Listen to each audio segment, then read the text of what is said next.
नमः शिवाय। संपूर्ण जगत के गुरुदेव आपको नमस्कार है। देवताओं के भी आदि देवता आपको नमस्कार है। हे चंद्र कलाधारी शिव आपको नमस्कार है। अत्यंत घोर से भी घोर रुद्रदेव शंकर आपको बार बार नमस्कार है। अत्यंत शांत से भी शांत शिव आपको नमस्कार है। चंद्रमा के पालक आपको नमस्कार है। हे पार्वती पति महादेव जी आपको नमस्कार है।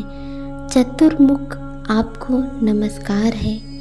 गंगा जी के जल को सिर पर धारण करने वाले भूतनाथ शंभु आपको नमस्कार है। हाथों में त्रिशूल धारण करने वाले तथा सर्पमय आभूषणों से विभूषित महादेव आपको नमस्कार है। दक्ष यज्ञ को दग्ध करने वाले त्रिलोचन आपको नमस्कार है। एक समय की बात है, माता पार्वती ने भगवान शंकर से कहा, हे प्रभु आपके 4 मुख क्यों है? आपका पूर्व दिशा वाला मुख चंद्रमा के समान कांतिमान एवं देखने में अत्यंत प्रिय है। उत्तर और पश्चिम दिशा के मुख भी पूर्व की ही भांति कमनीय कांति से युक्त है, परंतु दक्षिण दिशा वाला मुख बड़ा भयंकर है। यह अंतर क्यों है प्रभु? तथा आपके सिर पर कपिल वर्ण की जटाएं कैसे हुई? क्या कारण है कि आपका कंठ मोर के पंख के समान नीला हो गया? देव आपके हाथ में पिनाक क्यों सदा विद्यमान रहता है?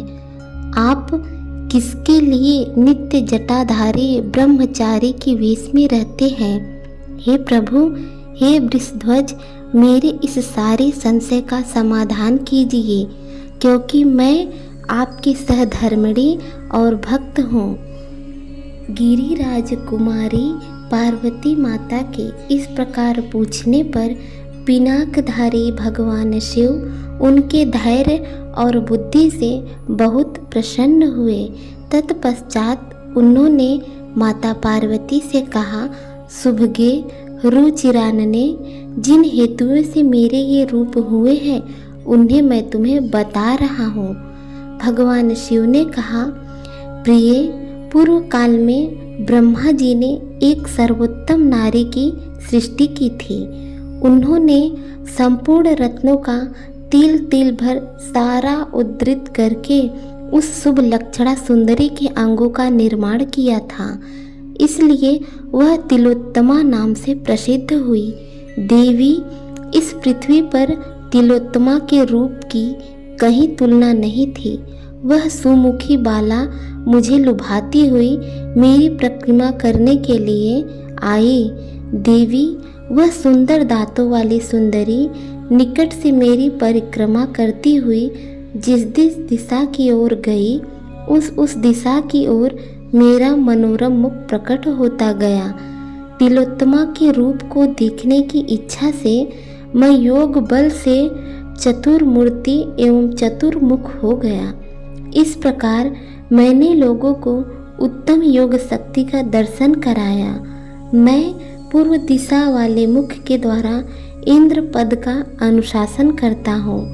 आनंदिते, मैं उत्तरवर्ती मुख के द्वारा तुम्हारे साथ वार्तालाप के सुख का अनुभव करता हूँ। मेरा पश्चिम वाला मुख सौम्य है और संपूर्ण प्राणियों को सुख देने वाला है, तथा दक्षिण दिशा वाला भयानक मुख रौद्र है, जो समस्त प्रजा का संहार करता है।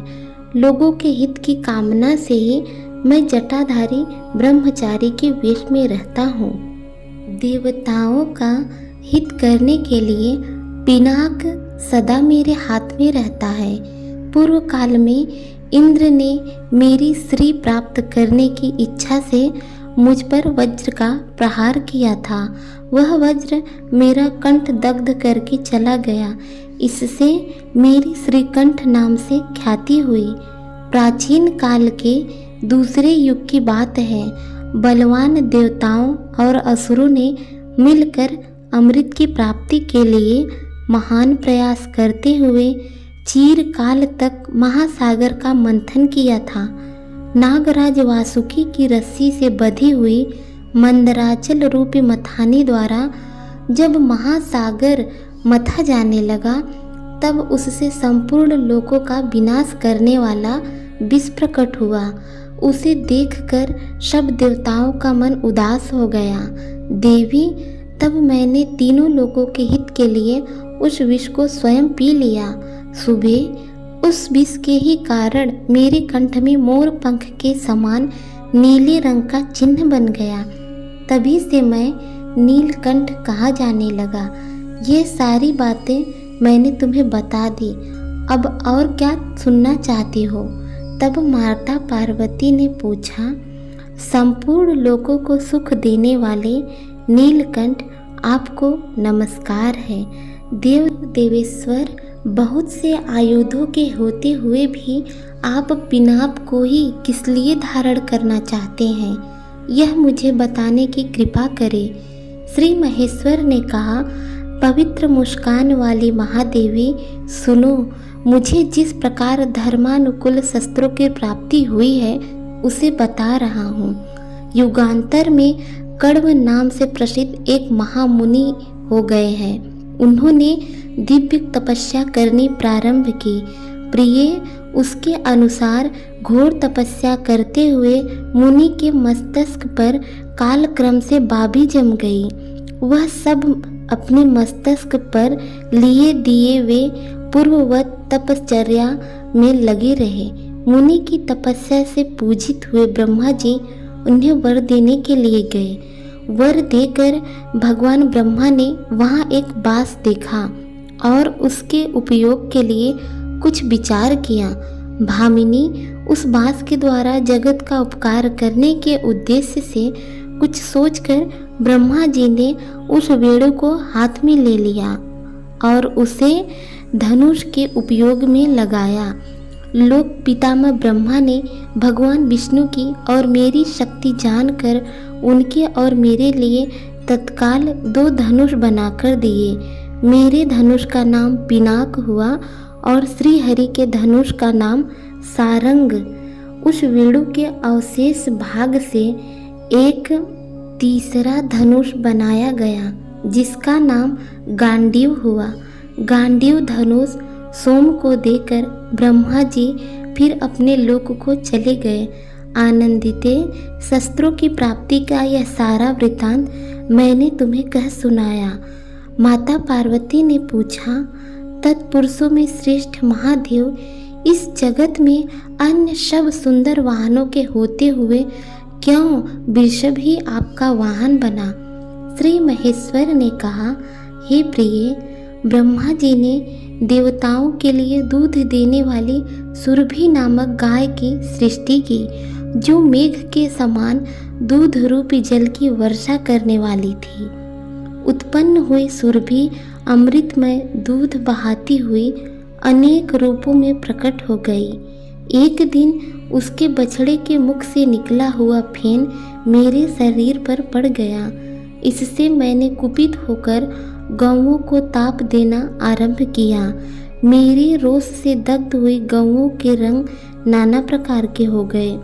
अब अर्थनीति के ज्ञाता लोक गुरु ब्रह्मा ने मुझे शांत किया तथा ध्वज चिन्ह और वाहन के रूप में यह वृषभ मुझे प्रदान किया। माता पार्वती ने पूछा, भगवान, स्वर्गलोक में अनेक प्रकार के सर्वगुण संपन्न निवास स्थान हैं, उन सब को छोड़कर आप शमशान भूमि में कैसे रमते हैं? शमशान भूमि तो केशों और हड्डियों से भरी होती है।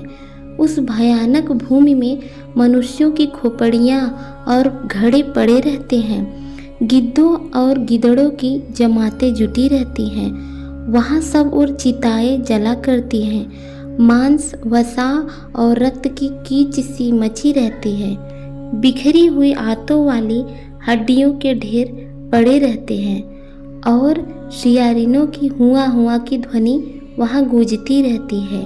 ऐसे अपवित्र स्थान में आप क्यों रहते हैं? भगवान शंकर ने कहा, हे प्रिय, मैं पवित्र स्थान ढूंढने के लिए सदा सारी पृथ्वी पर दिन रात विचरता रहता हूँ, परंतु शमशान से बढ़कर दूसरा कोई पवित्रतर स्थान यहाँ मुझे नहीं दिखाई दे रहा। इसलिए संपूर्ण निवास स्थानों में से शमशान में ही मेरा मन अधिक रमता है। वह शमशान भूमि बरगद की डालियों से आच्छादित और मुर्दों के शरीर से टूटकर गिरी हुई पुष्पमालाओं के द्वारा विभूषित होती है। पवित्र मुस्कान वाली देवी, ये मेरे भूतगण शमशान में ही रमते हैं। इन भूतगणों के बिना मैं कहीं भी नहीं रह सकता। सुबह यह शमशान का निवास ही मैंने अपने लिए पवित्र और स्वर्गीय माना है। यही परम पुण्य स्थली है। पवित्र वस्तु की कामना रखने वाले उपासक इसी की उपासना करते हैं। आनंदिते, इस शमशान भूमि से अधिक पवित्र दूसरा कोई स्थान नहीं है, क्योंकि वहाँ मनुष्य का अधिक आना जाना नहीं होता, इसलिए वह स्थान पवित्रतम माना गया है। हे प्रिय, वह वीरों का स्थान इसलिए मैंने अपना वहाँ निवास बनाया है। वह मृतकों की सैकड़ों खोपड़ियों से भरा हुआ भयानक स्थान भी मुझे बहुत सुंदर लगता है। दोपहर के समय, दोनों संध्याओं के समय तथा आर्द्रा नक्षत्र में दीर्घायु की कामना रखने वाले अथवा अशुद्ध पुरुषों को वहाँ नहीं जाना चाहिए, ऐसी मर्यादा है। मेरे सिवा दूसरा कोई भूत जनित भय का नाश नहीं कर सकता, इसलिए मैं शमशान में रहकर समस्त प्रजाओं का प्रतिदिन पालन करता हूँ। मेरी आज्ञा मानकर ही भूतों के समुदाय अब इस जगत में किसी की हत्या नहीं कर सकते। संपूर्ण जगत के हित के लिए मैं उन भूतों को शमशान भूमि में रमाए रखता हूँ। शमशान भूमि में रहने का सारा रहस्य मैंने तुमको बता दिया। अब और क्या सुनना चाहती हो? माता पार्वती ने पूछा। हे भगवान, देव देवेश्वर त्रिनेत्र वृषभ ध्वज, आपका रूप पिंगल, विकृत और भयानक प्रतीत होता है। आपके सारे शरीर में भभूति पुती हुई है। आपकी आँख विकराल दिखाई देती है। दाढ़ी तीखी है। सिर पर जटाओं का भार लदा हुआ है। आप बाग लपेटे हुए हैं और आपके मुख पर कपिल रंग की दाढ़ी मूछ फैली हुई है। आपका रूप ऐसा रौद्र, भयानक, घोर तथा शूल और पट्टिस आदि से युक्त किस लिए है, यह मुझे बताने की कृपा करे। भगवान भोलेनाथ ने कहा, हे प्रिय, मैं इसका भी यथार्थ कारण बताता हूँ। तुम एकाग्रचित्त होकर सुनो। जगत के सारे पदार्थ दो भागों में विभक्त हैं, अग्नि और सोम। अग्नि सोम रूप यह संपूर्ण जगत उन शीत और उष्ण तत्वों से गुथा हुआ है। सौम्य गुण की स्थिति सदा भगवान विष्णु और मुझ में आग्नेय गुण प्रतिष्ठित है। इस प्रकार इस विष्णु और शिव रूप शरीर से मैं सदा समस्त लोकों की रक्षा करता हूँ। हे देवी, यह जो विकराल नेत्रों से युक्त और शूल पट्टी से सुशोभित भयानक आकृति वाला मेरा रूप है, यही आग्नेय है। यह संपूर्ण जगत के हित में तत्पर रहता है। सुभानने, यदि मैं इस रूप को त्याग कर इसके विपरीत हो जाऊं, तो उसी समय संपूर्ण लोकों की दशा विपरीत हो जाएगी। हे देवी, इसलिए लोकहित इच्छा से ही मैंने यह रूप धारण किया है। अपने रूप का यह सारा रहस्य बता दिया मैंने तुमको, जो तुम सुनना चाहती हो। महादेव ने कहा, हे देवी, किसी भी जीव की हिंसा न करना, सत्य बोलना, सब प्राणियों पर दया करना, मन और इंद्रियों पर काबू रखना तथा अपनी शक्ति के अनुसार दान देना गृहस्थ आश्रम का उत्तम धर्म है। पराई स्त्री के संसर्ग से दूर रहना, धरोहर और स्त्री की रक्षा करना, बिना दिए किसी की वस्तु न लेना तथा मांस और मदिरा का त्याग देना, ये धर्म के 5 भेद हैं जो सुख की प्राप्ति कराने वाले हैं। इनमें से एक एक धर्म की अनेक शाखाएं हैं। धर्म को श्रेष्ठ मानने वाले मनुष्यों को चाहिए कि वे पुण्यप्रद धर्म का पालन अवश्य करें। ओम नमः शिवाय।